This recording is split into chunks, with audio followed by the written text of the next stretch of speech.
So over the years of my collecting, I have kept track of the vehicles that I've owned, and I have a list upstairs that I keep, and whenever I get another vehicle, I add to the list.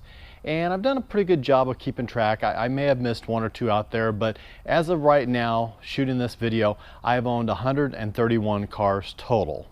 And for me, for the most part, the vehicles that I've owned, mostly once I've owned it, I'm not really in the mood to go back. Certainly there are exceptions to every rule. And certainly if I found another, say, I don't know, C5 Corvette, for example, I've owned a few of those. I mean, if I find one at the right price, right dealer, whatever, then yeah, I would pick it up. But for the most part, once I've done that, it's like been there, done that, not really looking to do it again. However, I have compiled a little list of vehicles that I have owned that I would actually actively pursue trying to own again. I'd actually like to own another one at some point in time in my life. And no particular order here, I'm just going to kind of go down the list. And the first one is actually going to be a little bit of a surprise. It's a Ford Probe. The reason being is my very first brand new car was a 1989 Ford Probe. It was an LX model. I put like rims and tires, tinted the windows, added a stereo to it and everything like that. And at the time I thought the car was really, really cool. I thought it was actually pretty fast at the time. It was an automatic car. It wasn't even a GT. It was just the basic run-of-the-mill Ford Probe. But I do find myself looking at Ford Probes from time to time. And quite honestly, if I could find one, I'd probably want to pick up a GT 5-speed. But if I could find another one at a good price, I would pick it up and I would like to own it. Second thing that I kind of looked like, generally speaking, but at one point in time I owned a 1969 El Camino. Now I'd really like to have a 1969 Chevelle. That would be like the ultimate. I've never owned that vehicle, but just 1969 in general, because that was the year I was born, so I'm kind of drawn to that. So every now and then in the search engine I'll just look for 1969 vehicles and see what comes up. But another El Camino, or preferably a Chevelle 1969, would be, yeah, I would definitely like to own another one of those. Another vehicle here that I owned was a 1994 Impala SS. I love that body style. I love that car. LT1, really, really great car for the time period. And I do occasionally find myself looking at those, and I think I would like to own another one. I think if I were going to buy another one, though, I'd want to get the 96 with analog gauges and, of course, the shifter on the column, or on the console, not on the column. I think that would be really cool. So I would consider buying another one of those. Another vehicle that I own that I have tried to buy again a couple of times, even tried to get my old one back. I had a 1968 Roadrunner. It was a 4-speed 440 car. It was really a lot of fun, and I'm kind of sad that I got rid of that car. I'd like to have another Roadrunner at some point in time. I just think they're very cool cars, and like I said, every now and then when I'm looking, I do look for a Roadrunner. Another vehicle that I had it on the channel, you guys actually saw it, and I'm kind of sorry I got rid of it, is a Prowler. I had a 2001 Prowler, and I don't know, really they're not practical cars. There's no room in them. They're not comfortable. They're horrible riding cars. The suspension is just not good. They have horrible blind spots when the top is up, but there was just something about that car that was really, really cool. I know a lot of people complain about the fact that they came with a 6-cylinder and not a V8. I do understand that, I get that, but quite honestly, that little 6-cylinder did very well in that car. It wasn't that heavy of a car. It was under 3,000 pounds. It sounded good, it performed well, and it's just such a neat looking car. You don't see them out there on the road. You don't see them running around. They're very rare, and I would really like to own another one if at all possible. Viper, I've had two Vipers, first generation and a third generation. I liked them both. I think I like the first generation just a little bit better, but I would own another Viper. Vipers are just cool with that V10. They're just different, the way they sound. They don't make them anymore. They're just really cool muscle cars, and they're very raw, and I like that. So first, second, maybe even third generation. Beyond that, I don't really know, maybe, possibly, I don't know, but they're so expensive and so pricey anymore that they're kind of pricing themselves out of what I can afford at this point in time. Another vehicle is Corvettes. I mean, Corvettes in general, I love Corvettes. The only Corvette I haven't owned is a C1 and a C8. I hope to own one of each at some point in time in my life. But the C7 Z06 or Grand Sport, great vehicles. Like I said, I own both of them. I really enjoyed both of them. I would like to have another one. And while I'm talking Corvettes, I'll also throw in C6 Z06. I own one of those. It was a fun car. Kind of sad I got rid of it too, and I do find myself occasionally looking at those and seeing if I can find one of those for a good price and maybe pick one of those up. A 1960 Impala. Nothing against the 59 Impalas. I know they're very similar, but the 60 is just different enough, and I like the 60 a little bit better than the 59. So not to say I wouldn't own a 59, but I would really like to have another 60 Impala.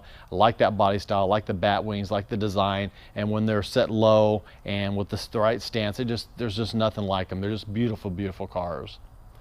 The Ford unibody pickup, I've owned a couple of those. They were more projects. I would like to own one that's a little bit more done, and maybe like Resto Mod, Pro Street, that type of thing. I just think it's a beautiful design. They didn't make a lot of them. Really cool truck, and I would like to own another Ford unibody pickup. Okay, the next vehicle that I would like to own is another Challenger, another newer generation Challenger. Used to I like 2015 up, and I still do, like SRT, Scat Pack, preferably Hellcat. Love those vehicles, but I would also consider like an older SRT8. It would have to be a manual transmission. I had my Scat Pack, really fun car, but it was an 8-speed automatic, and it was fun. It was a great car, it shifted well and everything like that, but this time around I would like to go manual. So every now and then I do find myself looking at Challengers, Hellcats, SRTs, that type of thing, but manual transmission, definitely. Another vehicle I've owned both of and just got rid of one not that long ago, but I would like to have another one at some point in time, is the Typhoon or Cyclone. Now I prefer the Cyclone. Cyclone's a little bit more rare, a little faster. I really enjoyed my Cyclone more so than my Typhoon, but the Typhoon was also a little bit more comfortable, a little bit more leg room, certainly more storage room. So I would actually take either one of them, and I wouldn't mind owning another one of those at some point in time in the future. Another vehicle that I own, kind of sorry I got rid of. I actually got rid of it right before the values really started going up, because right now the values are crazy on these cars, but that is an Acura NSX. That was a fun car. Wasn't necessarily the fastest thing out there, but it was very well balanced, mid-engine design, nice looking car, very exotic for the time when they first came out, and I really enjoyed having that car. I think when I got rid of mine, it was worth maybe around like $45,000, and today's market would probably be worth about $75,000. The prices are just crazy on them right now, so I cannot justify, when I had one at that point, that price level, to spend that much money on another one to basically get this exact same car. I actually ended up trading my NSX for my 1940 Ford Coupe. I think it was a good trade. I love my 40 Coupe. I'm going to keep my 40 Coupe. Definitely more of a long-term car than the NSX would have been, but I would still like to have another one if at all possible. And a couple of, I'd say, honorable mentions. My Cadillac XLR. I had a 2005. It was just the XLR. It was not the V. I really enjoyed that car. I really enjoyed the conveniences, the ride, the performance, the handling. It was a lot of fun. I once had somebody ask me which would I rather have, like a base C5 or C6 Corvette or the XLR, and I really like the XLR a little bit more, just because it's a little bit more rare, a little bit more unique. It had a really neat look to it. Now, this time around, if I could get one and I could afford it, I'd get an XLR V, the supercharged version, just a little extra horsepower, a little different design in the hood and everything like that to set it apart, a little bit more rare, of course. So I do find myself occasionally putting in the search engine XLR, so you never know, one of those might pop up at some point in time. Last vehicle, which kind of surprises me, but it is a vehicle that every now and then I do search for online. I had one, I got rid of it, didn't have it very long, but that's a BMW M6. Now, I'm not a big BMW Mercedes type of guy, but I have to say that M6 was a lot of fun. That V10, just the way it would rev out and scream, it had exhaust on it. It almost sounded like an Indy car. It was a cool car. This time around I would like to have a manual transmission, but I don't know, there's just something about it, and it's one that if I don't get again, it's okay, but every now and then I do a search for them, and I think, oh, well, if I could find one for the right price, right deal, I would actually pick that vehicle up. So yeah, these are just some vehicles that I think are worth owning twice. I like them that much that I would own them again, and I thought you guys might find that kind of interesting. Of course, right now I'm in a mode of really not doing a lot of buying, selling, or trading, so at this point in time I'm kind of laying low. I'm sure once that my wife and I move, we get established, we get everything set up in a few years, I'll probably get back into more more trading and more selling and buying and everything like that like I did before. And I know over the next couple years, as we're getting prepared to move, I still find myself looking. So I know I'm going to end up buying something else. I'm going to end up trading for something else. Something new is going to come into the shop. It just won't be the frequency that it has been over the past few years for obvious reasons. So at any rate, I hope you guys enjoyed the video. I hope you found it interesting. If you did, please don't forget to like, share, and subscribe. As always, my P.O. Box and Instagram is going to be in the description below. Guys, God bless. Take care. Have an absolutely amazing day.